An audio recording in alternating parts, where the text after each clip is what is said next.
اللهم انفعنا بما علمتنا وعلمنا ما ينفعنا وزدنا علما وبارك لنا في علمنا وارزقنا الإخلاص في القول والعمل كاملا وعلما نافعا لا ينسى وتوفيقا دائما وصحة ويقينا وعافية. اللهم افتح لنا كل خير ويسر لنا كل أمور آمين يا رب العالمين. Alhamdulillah kaum muslimin rahimani wa rahimakumullah.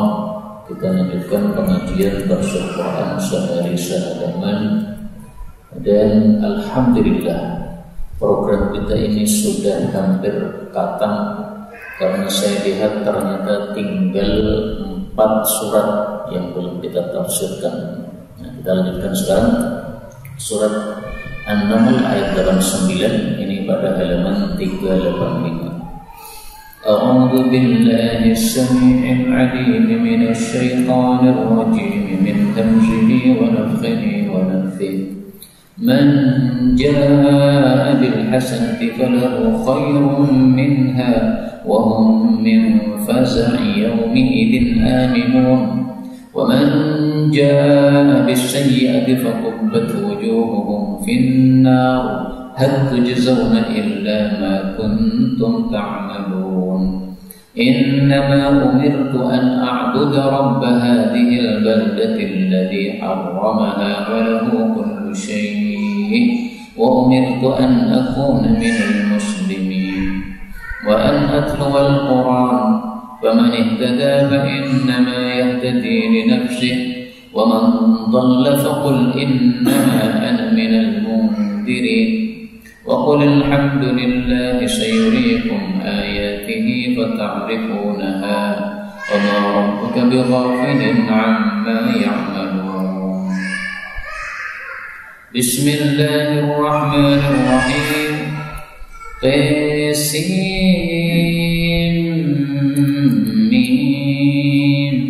تلك آيات الكتاب المبين نتلو عليك من نبأ موسى وفرعون بالحق لقوم يؤمنون إن فرعون علا في الأرض وجعل أهلها شيعا يستضعف طائفة منهم يذبح أبناءهم ويستحيي نساءهم إنه كان من المفسدين ونريد أن نمن على الذين استضعفوا في الأرض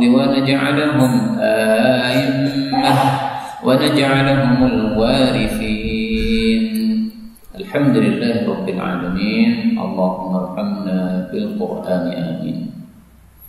Pada ayat-ayat yang kita baca ini ada beberapa kata yang bisa dibaca 2 bacaan. Yang pertama ayat 89 faza'in, ini tanwinnya boleh dihapus menjadi faza'in.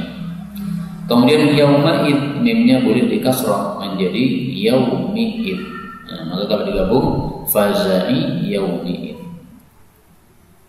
Kemudian pada ayat yang ke-92 Al-Quran seperti biasa bisa dibaca Al-Quran. Kemudian ayat 93 ta'malun boleh diganti ya'malun. Kemudian pindah pada surat Al-Qasas, ini surat yang ke-28. Ta ini boleh dibaca imalah, sim mim. Kemudian nun ketemu nun, ini kalau disambung bisa idgham. Al-mubin natlu. Kemudian ayat yang kelima ya, a'immah, ini boleh dibaca 4 bacaan. A'immah atau a'immah atau a'immah atau a'immah. Semuanya qiraat mutawatirah, sumbernya dari Sayyidina Rasulullah sallallahu alaihi wasallam. Adapun tafsir ringkasnya Allah katakan pada surat An-Naml ayat 89, man jaa, barang siapa yang datang di akhirat nanti bil hasanati dengan kebaikan, falahu, maka bagi dia khairun, sesuatu yang lebih baik, minha, dari kebaikan itu, wa dan mereka itu min faza'in, dari keterkejutan atau ketakutan, yauma idzin, pada hari itu, aminun, mereka akan aman. Kaum muslimin rahimani wa rahimakumullah. Ayat ini menunjukkan bahwa pahala dilipat gandakan oleh Allah. Siapa yang beramal 1 maka dilipat gandakan 10. Itulah makna falahu khairun. Membawa satu kebaikan dapat yang lebih baik, yaitu 10. Dari mana taunya tafsiran seperti itu? Dari ayat yang lain. Allah sebutkan pada surat Al-An'am ayat 160, "Man jaa'a bil hasanah falahu ashrun amtsaluha." Barang siapa yang melakukan satu kebaikan, maka dia mendapatkan 10 kali lipatnya. Maka ini satu ayat menafsirkan ayat yang lain. Tapi 10 kali lipat ini bukan maksimal, ini minimal. Adapun maksimalnya enggak ada batasnya. Dalilnya pada surat yang lain. Allah mengatakan fayudha'ifu lahu ad'afan katsira. Allah akan melipat gandakan untuknya lipat ganda yang banyak, berarti enggak terbatas. Surat Al-Baqarah ayat 245. Nah, sekarang ini kita berada pada 10 awal Dzulhijjah, di mana Rasulullah bersabda, amalan padanya itu paling disukai alias dilipat gandakan pahalanya oleh Allah. Maka mari kita perbanyak amal baik pada 10 awal Dzulhijjah ini, termasuk di dalamnya adalah memperbanyak takbir, memperbanyak membaca Quran, memperbanyak tahlil, tahmid, tasbih, demikian juga memperbanyak sholat sunnah, memperbanyak sedekah, demikian juga melakukan korban Idul Adha. Nah, siapa yang datang dengan kebaikan, maka di akhirat dijamin akan aman dari ketakutan. Kenapa? Karena di dunia dia merasa takut kepada Allah, maka di akhirat diamankan oleh Allah dari rasa takut. Sebagaimana disebutkan dalam hadis yang sahih, Rasulullah SAW bersabda, qala Allah Ta'ala, Allah mengatakan, wa izzati wa jalali, demi keagunganku dan kemuliaanku, la ajma'u li'abdi amnain, saya tidak akan kumpulkan untuk hambaku 2 kali aman atau 2 kali takut. Kalau dia merasa aman dariku di dunia, akan saya bikin dia takut besok pada hari kiamat.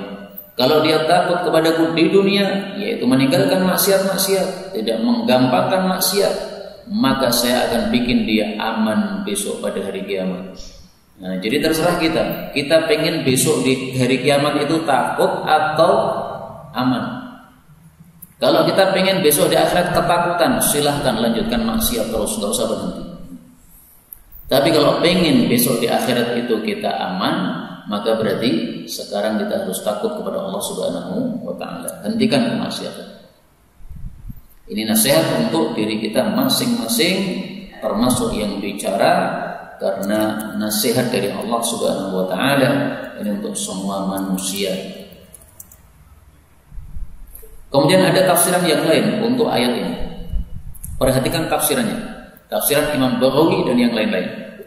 Barang siapa yang datang dengan kebaikan, maksudnya dengan tauhid, dengan la ilaha illallah, maka dia akan mendapatkan kebaikan yang besar dari sebab tauhid itu. Jadi falahu khairun, dia akan mendapatkan kebaikan besar, yaitu surga, minha, dari sebab tauhid tadi. Bedakan terjemahnya bagaimana? Kalau terjemahan tadi, siapa yang membawa satu amal kebaikan, dia mendapatkan yang lebih baik dari kebaikan tadi, yaitu dilipat gandakan 10. Tafsiran yang kedua, siapa yang membawa kebaikan, yaitu tauhid kepada Allah, maka dia mendapatkan kebaikan besar, yaitu surga, minha, dari sebab tauhidnya tadi. Sebaliknya ayat 90, wa man jaa'a bis-sayyi'ah, barang siapa yang datang dengan keburukan, maksudnya kesyirikan, fakubbat, maka akan dijerumuskanlah, dicampakkanlah wujuhuhum, wajah-wajah mereka, finnari, ke dalam api neraka. Hal tujzauna, tidaklah kalian dibalas, illa kecuali ma kuntum ta'malun, apa yang kalian dulu beramal. Jadi 2 ayat ini bicara tentang ahli tauhid dan ahli syirik. Yang tauhid akan masuk ke dalam surga, itulah yang dimaksud khairun. Yang syirik akan masuk neraka, itulah yang dijelaskan di sini finnari. Jadi ayat ini bicara tentang orang-orang musyrik. bukan orang-orang beriman. Maka orang beriman yang melakukan kemaksiatan, apakah termasuk ayat ini atau tidak? Begini, para ulama mengatakan, kullu ayatin waradat fil kuffar tajurru bidzailiha usatal mu'minin. Setiap ayat yang bicara tentang orang-orang kafir itu menyeret atau mengenai terhadap orang-orang beriman yang bermaksiat seperti orang-orang kafir. Jadi asalnya memang ayat ini untuk orang-orang kafir, ya. Tapi kalau orang beriman tingkahnya seperti orang kafir, maksiat, maka juga masuk ke dalam neraka. Bedanya untuk orang kafir, fakubbat wujuhuhum finnar, ini kekal dalam neraka. Untuk orang-orang beriman, fakubbat wujuhuhum finnar, ini hanya sementara. Kemudian kalimat ini, hal tujzauna, tidaklah kalian dibalas kecuali atas perbuatan kalian, menunjukkan bahwasanya Allah tidak pernah berbuat zalim. Maka Allah memasukkan hamba ke dalam neraka, salahnya sendiri. 91. Innama sesungguhnya tidak lain umirtu, saya disuruh oleh Allah an a'budu, untuk ibadah kepada Rabba, pemelihara hadhil baldah, kota ini, yaitu kota Mekah, alladzi haramaha, yang dia Allah sudah mengharamkan kota Mekah ini. Walahu, dan hanya bagi Allah kullu syai', segala sesuatu. Wa umirtu, dan aku disuruh oleh Allah an akuna, bahwasanya aku menjadi minal muslimin, termasuk orang-orang yang Islam. Islam itu artinya tunduk kepada Allah Subhanahu wa taala. Jadi setelah Rasulullah menjelaskan tentang kondisi ahli surga dan ahli neraka, beliau disuruh untuk menyampaikan kepada manusia, saya ini di dunia hanya disuruh oleh Allah. Perintahnya apa? A'buda, untuk ibadah kepada Allah. Ibadah artinya apa? Ibadah artinya tadzallul, tunduk, patuh. Maka inti ibadah itu taat. Orang membaca Quran tetapi maksiat, itu belum ibadah karena belum taat. Orang berbisnis cari duit tetapi taat kepada Allah Subhanahu wa taala dalam bisnisnya, tidak melanggar aturan Islam, itu berarti ibadah dalam bisnis tersebut.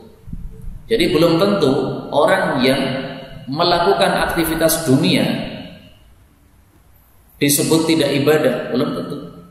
Bisa jadi justru yang melakukan ibadah dunia disebut ibadah ketika dia taat kepada Allah. Justru yang melakukan amalan yang zahirnya akhirat tapi belum tentu dia ibadah.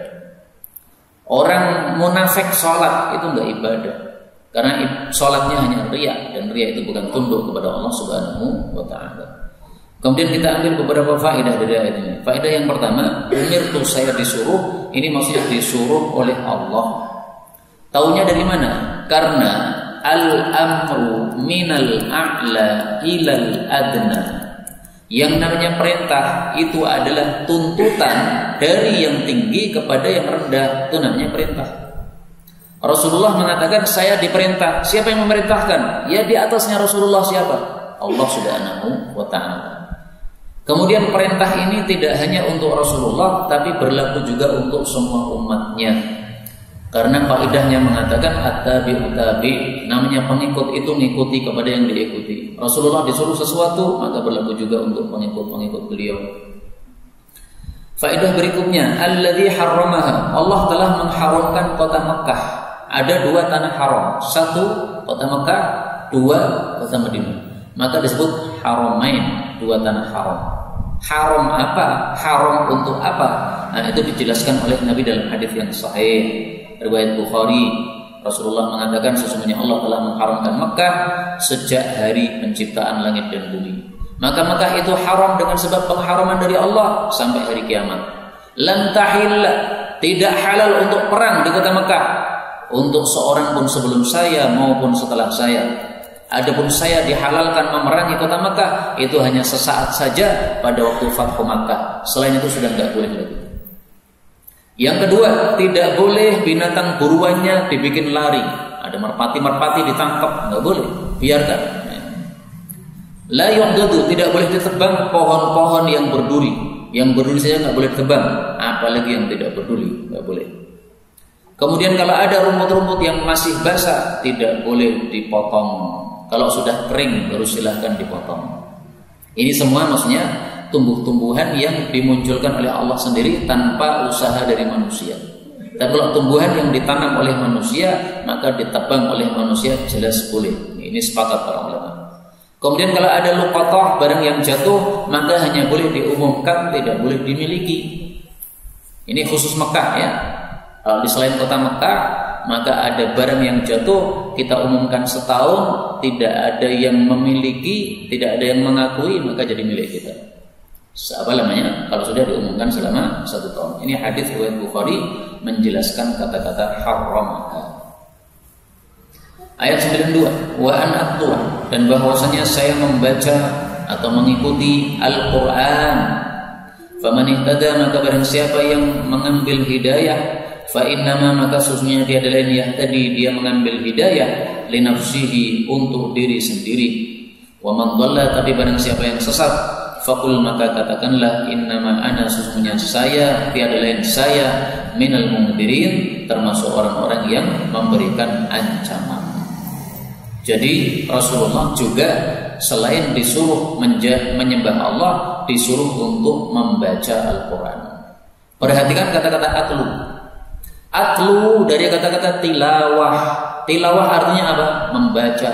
Tapi tidak hanya membaca dan mengikuti. Kalau hanya membaca saja, munafik itu juga baca Quran. Taunya dari mana? Sabda Rasulullah sallallahu alaihi wasallam. Rasulullah bersabda, "Aktsaru munafiqi ummati qurra'uha." Kebanyakan orang-orang munafik dari umatku adalah orang-orang yang membaca Quran, qurra Quran, yang hafal Quran, tapi tidak ikhlas karena Allah Subhanahu wa taala, sehingga hanya membaca tapi tidak mengamalkan isinya. Karena itu, atlu ini selain berarti membaca, juga berarti mengikuti. Tala yatlu dalam bahasa Arab juga bermakna mengikuti. Dari mana taunya? Silahkan lihat surat Al-Syams ayat 2. Wal qamari idza talaha, demi bulan apabila talaha, mengiringi matahari. Matahari terbit, habis itu tenggelam, diganti oleh bulan, diiringi oleh bulan. Nah, ini tala itu mengiringi, mengikuti. Maka atlu al-Quran, saya disuruh untuk mengikuti Quran. Jadi tidak hanya membaca saja, tapi diikuti. Karena itu sepakat para ulama, mempelajari Al-Quran hukumnya adalah apa? Wajib. Bagaimana mungkin kita bisa mengikuti isinya Quran kalau tidak tahu isinya? Quran mengharamkan riba, Quran mengharamkan zina, Quran mengharamkan bohong dan sebagainya. Banyak kan? Lah itu kalau tidak kita pelajari, mana mungkin kita bisa mengikuti ya. Maka harus mempelajari supaya kita bisa mengikuti Al-Quran. Karena itu alhamdulillah, saya bersyukur kepada Allah, di masjid ini diadakan majelis tafsir Al-Quran. Dan program yang saya mulai 2 tahun yang lalu atau 3 tahun yang lalu saya lupa, sampai hari ini sudah hampir khatam tafsir Quran sehari sehalaman. Kita butuh 600 hari Pak. Karena Quran dicetak 600 halaman Quran Arab ya. Nah, maka kita punya program itu berpindah-pindah ke masjid-masjid, tapi programnya lanjut. Nah, sekarang tersisa sekitar 4-5 surat saja. Kemudian Allah mengatakan, siapa yang mengambil hidayah Al-Quran, dia mendapatkan hidayah untuk diri sendiri. Maksudnya hidayah yang dia ikuti itu nanti manfaatnya untuk dirinya sendiri. Kita mengikuti petunjuk Quran, siapa yang diuntungkan? Kita sendiri, bukan orang lain. Meskipun zahirnya yang diuntungkan orang lain. Misalnya, saya sedekah kepada orang miskin. Zahirnya kan yang diuntungkan kan orang miskin kan. Tapi sebenarnya saya sendiri yang mendapatkan keuntungan. Karena sedekah yang saya berikan kepada orang miskin, itu manfaatnya kembali kepada saya besok di akhirat. Maka itulah contoh fa innama yahtadi li nafsihi. Anda berkorban besok Idul Adha itu, siapa yang diuntungkan? Bukan orang-orang yang makan daging antum itu, bukan. Tapi yang diuntungkan antum sendiri. Karena itu jangan pelit untuk berkorban. Kenapa? Kita menguntungkan diri sendiri. Faman ihtada, siapa yang mengambil hidayah, termasuk berkorban untuk mengambil hidayah, karena berarti melakukan perintah Allah Subhanahu wa taala. Fa innama yahtadi li nafsi, kamu dapat hidayah untuk dirimu sendiri, maksudnya manfaatnya untuk kamu sendiri. Kita berkorban, yang memakan daging adalah orang-orang, tetapi manfaatnya sebenarnya untuk kamu sendiri, bukan untuk orang yang makan tadi, bukan. Itu kan hanya zahirnya saja. Tapi hakikatnya yang dapat pahala adalah yang berkorban, bukan yang makan. Semakin banyak orang yang memakan daging yang kita sembelih, korban yang kita sembelih, maka semakin banyak pahala yang diberikan oleh Allah kepada kita. Maka Allah katakan fa innama yahtadi li nafsi. Tapi siapa yang sesat, tidak mau mengamalkan ajaran Islam, maka katakanlah wahai Rasulullah, saya hanya pengancam saja, saya tidak berhak memaksa. Saya cuma ngancam, kamu nanti masuk neraka, kamu nanti tidak dapat pahala. Nah, tapi terserah kamu sama Allah Subhanahu wa taala. 93. Wa qul, dan katakanlah alhamdulillah, segala puji hanya milik Allah. Sayurikum, Allah akan menampakkan kepada kalian ayatihi, ayat-ayatnya, tanda-tanda kekuasaannya, fata'rifunaha, lalu kamu akan mengenali ayat-ayat Allah itu. Wa ma rabbuka, dan tidaklah pemeliharamu bighafilin, lalai amma ta'malun, dari apapun yang kalian amalkan. Katakanlah alhamdulillah, maksudnya atas semua nikmat dari Allah Subhanahu wa taala. Demikian tafsir Imam Baghawi untuk ayat ini. Jadi mari kita memperbanyak tahmid, karena betapa banyak nikmat Allah Subhanahu wa taala kepada kita. Rasulullah bersabda, barang siapa yang masuk waktu pagi dan sore membaca Allahumma ma asbaha, ini kalau pagi, kalau sore Allahumma ma amsa bi min ni'matin aw bi ahadin min khalqik faminka wahdaka la syarika lak falakal hamdu wa lakas syukru. Siapa yang membaca ini berarti sudah menunaikan kewajiban syukur pada hari itu. Kalau dibaca sore hari berarti sudah menunaikan kewajiban syukur pada malam itu. Maka pagi sore jangan lupa membaca wirid ini sekali-sekali, 3 kali juga boleh, lebih juga boleh. Ya Allah, apapun sore ini yang datang nikmat kepada saya atau kepada seorang pun dari makhlukmu, semata-mata dari Engkau sendiri, tidak ada sekutu bagimu, hanya bagimu segala pujian dan segala syukur. Nah, ini supaya kita termasuk orang-orang yang bersyukur terhadap nikmat-nikmat Allah Subhanahu wa taala. Allah mengatakan di sini, Allah akan tampakkan kepada kalian wahai manusia tanda-tanda kekuasaan Allah. Ditampakkan di mana? Segala penjuru dunia ini akan ditampakkan oleh Allah. Sebagaimana disebutkan pada ayat yang lain. Pada surat Fussilat ayat 53. Sanurihim, akan kami tampakkan kepada mereka ayatina, tanda kekuasaan kami, fil afaq, pada segala penjuru dunia. Di mana-mana akan ditampakkan oleh Allah kekuasaannya. Di laut, di darat, di langit. Wa fi anfusihim, bahkan di dalam dirimu sendiri akan ditampakkan oleh Allah Subhanahu wa taala. Maka saya katakan shadaqallahul azim, maha benar Allah yang maha agung. Benar Allah sudah menampakkan tanda-tanda kekuasaannya sampai manusia mengetahuinya. Contoh, ada seorang profesor kafir Inggris atau Amerika, pokoknya orang barat. Dia ahli di dalam perlautan. Dan dia menemukan keajaiban di laut. Dia masuk ke dalam air laut, ternyata di dalamnya ada air sama air nggak berjumpa. Satunya air tawar, satunya air asin, nggak bisa bergabung. Padahal satu tempat, Pak.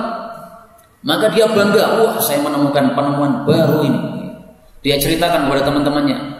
Salah satu temannya itu ada dokter Muslim. Maka dia mengatakan, apa yang kamu ceritakan sudah ada di kitab kami 1400 tahun yang lalu sudah ada. Kemudian dibacakan itu, marajal bahraini yaltaqiyan bainahuma barzakhul la yabghiyan. Ada laut yang digabungkan oleh Allah, bertemu tapi nggak bisa saling masuk. Air dengan air nggak bisa saling campur. Itu sudah ada di Quran. Begitu mendengar sudah ada di Quran, langsung masuk Islam. Nah, itu contoh fata'rifunaha, kamu akan mengetahui tanda-tanda kekuasaan Allah Subhanahu wa taala. Alhamdulillah sudah selesai tafsir surat An-Naml secara ringkas, isinya 93 ayat. Kita lanjutkan surat Qasas, surat yang ke-28, isinya 88 ayat. Bismillahirrahmanirrahim.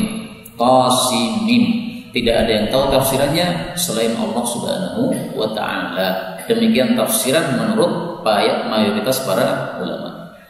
Terus kalau tidak diketahui tafsirnya, apa maksudnya tasimim? Maksudnya tantangan kepada orang-orang kafir. Kalau kamu tidak percaya Quran ini adalah dari Allah, silahkan buat seperti Quran. Hurufnya seperti yang kamu pakai. Kita pakai huruf to, kamu pakai to. Kita pakai sin, kamu pakai sin. Kita pakai mim, kamu pakai mim. Maka hurufnya sama kan? Coba baca, buat Quran yang seperti Qurannya Nabi Muhammad SAW. Bisa nggak? Tantangan itu sampai hari ini tidak pernah terlaksana oleh orang kafir siapapun juga. Makanya setiap ada kata-kata gini, tasimim, alif lam mim, itu biasanya setelahnya pasti bicara tentang kekuasaan Allah, termasuk kehebatan Quran. Contohnya di sini, tilka ayatul kitabil mubin. Itu yaitu surat ini adalah ayat-ayat dari kitab yang nyata, yaitu Al-Quran. Tilka itu yang dimaksud surat ini, ayat-ayat pada surat ini. Padahal itu biasanya untuk menunjuk yang jauh. Semestinya hadhihi, ini untuk menunjuk yang di depan kita. Kenapa digunakan kata-kata itu? Karena tingginya derajat Quran, sehingga seolah-olah berada jauh tinggi di atas sana. Maka digunakan kata-kata tilka ayatul kitabil mubin. Natlu, kami akan membacakan alaika kepada engkau wahai Nabi Muhammad sallallahu alaihi wasallam min nabai, dari cerita Musa, Nabi Musa alaihi salam, wa fir'auna, dan Fir'aun, bil haqqi, dengan kebenaran, yaitu isinya kebenaran ceritanya, liqaumi yu'minun, bagi kaum yang beriman kepada Allah Subhanahu wa taala. Jadi Allah akan menceritakan pada surat Tasimim ini, surat Al-Qasas, ini cerita Nabi Musa alaihi salatu wassalam. Qasas itu artinya kisah-kisah. Maka pantas kalau pada surat Al-Qasas itu diceritakan cerita-cerita para nabi-nabi. Kenapa dimulai dengan Nabi Musa? Kenapa bukan nabi yang lain? Padahal Nabi Ibrahim itu lebih utama daripada Nabi Musa, Khalilullah. Diceritakan Nabi Musa karena kisahnya Nabi Musa ini adalah kisah yang paling menonjol, paling tampak, menunjukkan bahwa kebenaran pasti akan menang, kebatilan pasti akan kalah. Bayangkan Pak, Bani Israel itu diperbudak oleh Fir'aun. Mereka rendah, lemah, kalah, jumlahnya sedikit kalau dibandingkan kerajaannya Fir'aun.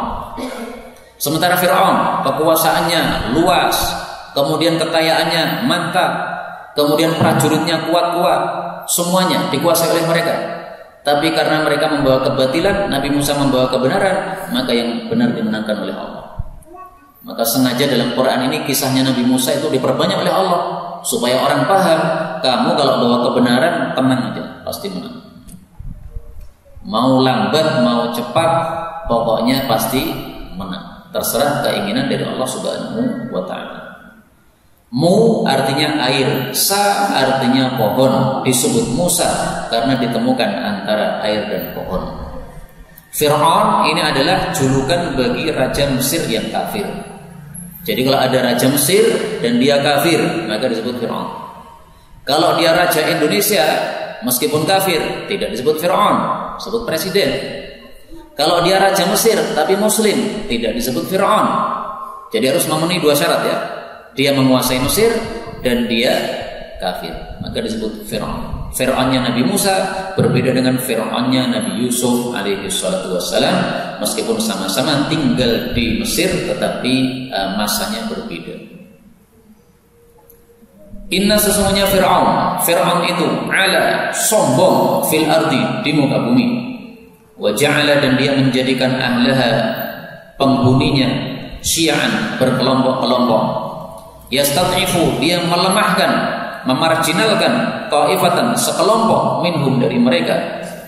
Apa yang dia lakukan? Yudzabbih, dia sembelih abna'ahum, anak-anak laki-laki mereka.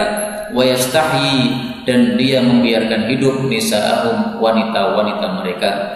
Innahu, sesungguhnya Fir'aun, kana, adalah minal mufsidin, termasuk orang-orang yang berbuat merusak. Jadi Allah memulai cerita Nabi Musa ini dengan menampilkan kejahatan Fir'aun. Fir'aun itu sombong. Ala, sombong ya. Dari kata-kata aliyun, tinggi, merasa gede, merasa besar, sombong. Bagaimana kesombongan Fir'aun? Silahkan lihat surat An-Nazi'at ayat 24. Faqala ana rabbukumul a'la. Fir'aun mengatakan, saya ini Tuhan kalian yang paling tinggi. Kurang ajar sekali kan? Jadi dia mengatakan bahwa saya Tuhan, dan Tuhan itu banyak, saya yang paling tinggi saya. Kurang ajar. Ini kurang ajarnya double lah.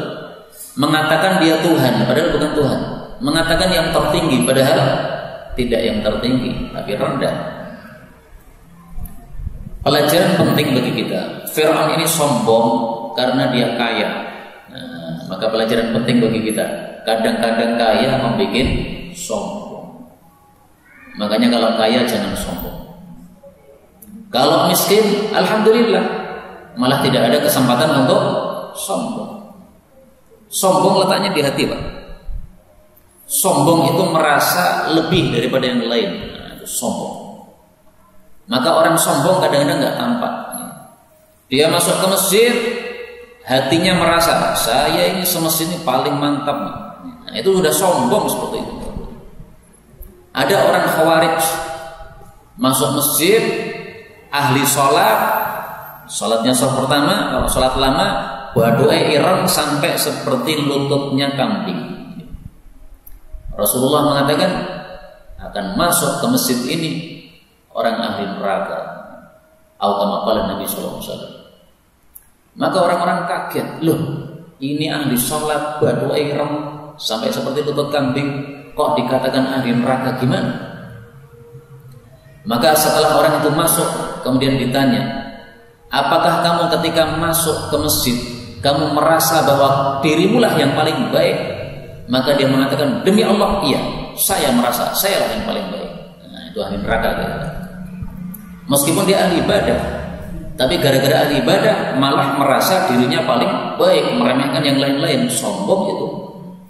Nah, maka hati-hati dengan sifat sombong ini. Bisa dengan sebab banyaknya ibadah, tetapi karena kurangnya ilmu malah jadi sombong. Kemudian banyaknya harta sehingga menjadi sombong. Nah, banyaknya ilmu juga bisa menyebabkan sombong kalau tidak disertai dengan takwa kepada Allah Subhanahu wa taala.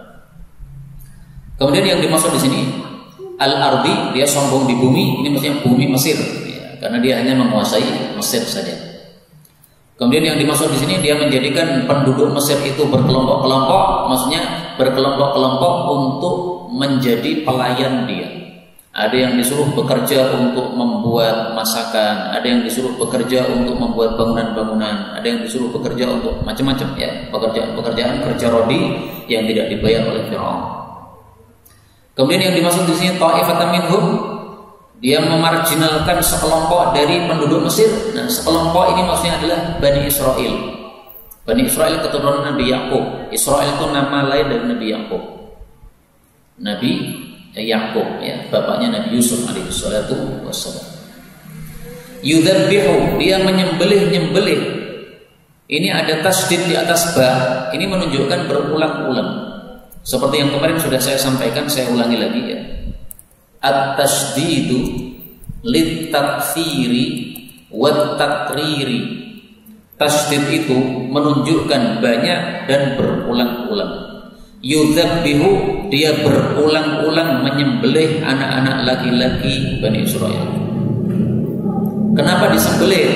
Karena Fir'aun khawatir bahwa dia nanti akan dilengsarkan oleh salah satu dari anak-anak Bani Israel. Karena dia pernah bermimpi seperti itu. Ditanyakan kepada ahli tafsir mimpi, katanya bahwa dia akan dilengsarkan suatu saat oleh anak-anak Bani Israel. Maka karena dia ketakutan, dia buat peraturan. Tahun ini kalau ada bayi laki-laki bunuh. Tahun besok baru boleh ada bayi laki-laki. Jadi selang-seling ya. Setahun tidak boleh ada bayi laki-laki, setahun lagi boleh. Selang-seling. Kok selang-seling? Kenapa kok tidak dibuat setiap hari saja dibunuh bayi laki-laki? Kalau semua bayi laki-laki dibunuh, ya kehabisan orang nanti, Pak. Terus kalau kehabisan orang, akhirnya yang bapak-bapak sudah jadi tua-tua, terus siapa yang akan melanjutkan kerja rodi itu? Harus ada yang melanjutkan. Tapi supaya tidak terlalu banyak, maka dibunuh tadi selang-seling. Nabi Harun itu lahir pada saat tahun bebas, sehingga Nabi Harun hidup dengan nyaman. Nabi Musa lahir pada tahun di mana Fir'aun menyembelih bayi-bayi laki-laki. Makanya Nabi Musa dilempar oleh ibunya ke laut. Kenapa? Kalau tidak dilempar, ketangkap, ketahuan, disembelih. Tapi justru yang lahir pada tahun penyembelihan itulah yang selamat dan itulah yang menyebabkan Fir'aun lengser. Nabi Musa alaihissalatu wassalam. Yastahyi nisa'um, dia membiarkan hidup wanita-wanitanya. Kenapa yang wanita dibiarkan hidup? Kenapa enggak dihabisi aja? Kalau wanita dihabisi kan enggak bisa melahirkan kan? Enggak ada yang melahirkan kan? Karena kalau wanita dihabisi, maka wanita-wanita ini tidak ada yang bisa membantu mereka memasak dan sebagainya. Karena mereka memperbudak perempuan-perempuan Bani Israel untuk pekerjaan yang cocok untuk para wanita, ya memasak dan sebagainya. Jadi mereka memperbudak laki-laki dan memperbudak para wanita juga. Makanya Allah mengatakan sungguh dia itu termasuk orang-orang yang berbuat merusak. Merusak itu maksudnya adalah berbuat maksiat. Karena perbuatan maksiat itu menyebabkan munculnya kerusakan-kerusakan di atas muka bumi, sebagaimana Allah sebutkan pada surat Al-Rum ayat 41. Dhaharul fasadu fil barri wal bahri bima kasabat aydin nas. Muncul kerusakan di darat dan laut gara-gara tingkah dosa manusia. Surat Ar-Rum ayat 41. Ayat terakhir pada pertemuan kali ini. Wa nuridu, dan kami Allah ingin annamunna, untuk memberikan nikmat atau memberikan pemberian yang besar alal ladzina stud'ifu, kepada orang-orang yang dilemahkan fil ardi, di bumi Mesir. Wa naj'alahum, dan kami akan menjadikan mereka a'immah, pemimpin-pemimpin, imam-imam, panutan-panutan dalam kebaikan. Wa naj'alahum, dan kami akan menjadikan mereka al-warithin, sebagai orang-orang yang mewarisi, yaitu mewarisi bumi setelah orang-orang yang kafir dibinasakan oleh Allah Subhanahu wa taala. Dan itulah yang dilakukan oleh Allah terhadap Bani Israel. Orang-orang Mesir, Fir'aun dan bala tentaranya ditenggelamkan di Laut Merah. Habis itu Bani Israel menguasai bumi karena sudah tidak ada lagi Fir'aun yang berkuasa terhadap mereka. Dan ini disebutkan oleh Allah pada surat yang lain. Pada surat As-Sajdah, pada surat Al-A'raf ayat 137. Wa dammarna, dan kami hancurkan maka yasna'u Fir'aun wa qaumuh, apa saja yang dibuat oleh Fir'aun dan kaumnya, wa ma kanu ya'rishun, dan apa yang mereka bangun. Allah sebutkan juga pada surat Al-A'raf ayat 137 sama ya. Wa awrafnal qauma, dan kami wariskan kepada kaum alladzina kanu yustad'afuna, kepada kaum yang mereka itu dilemahkan di muka bumi, kami wariskan kepada mereka masyariqal ardi wa magharibaha, bagian timur dan bagian barat bumi yang telah kami berkahi padanya. Itu maksudnya adalah negara Syam. Kemudian Fir'aun dibinasakan oleh Allah Subhanahu wa taala. Nah, maka setelah Fir'aun binasa, kemudian Bani Israel lah yang berkuasa. Kaum muslimin rahimani wa rahimakumullah, sama juga dengan Indonesia. Dulu dikuasai oleh Belanda, dihancurkan oleh Allah Subhanahu wa taala, akhirnya meninggalkan Indonesia.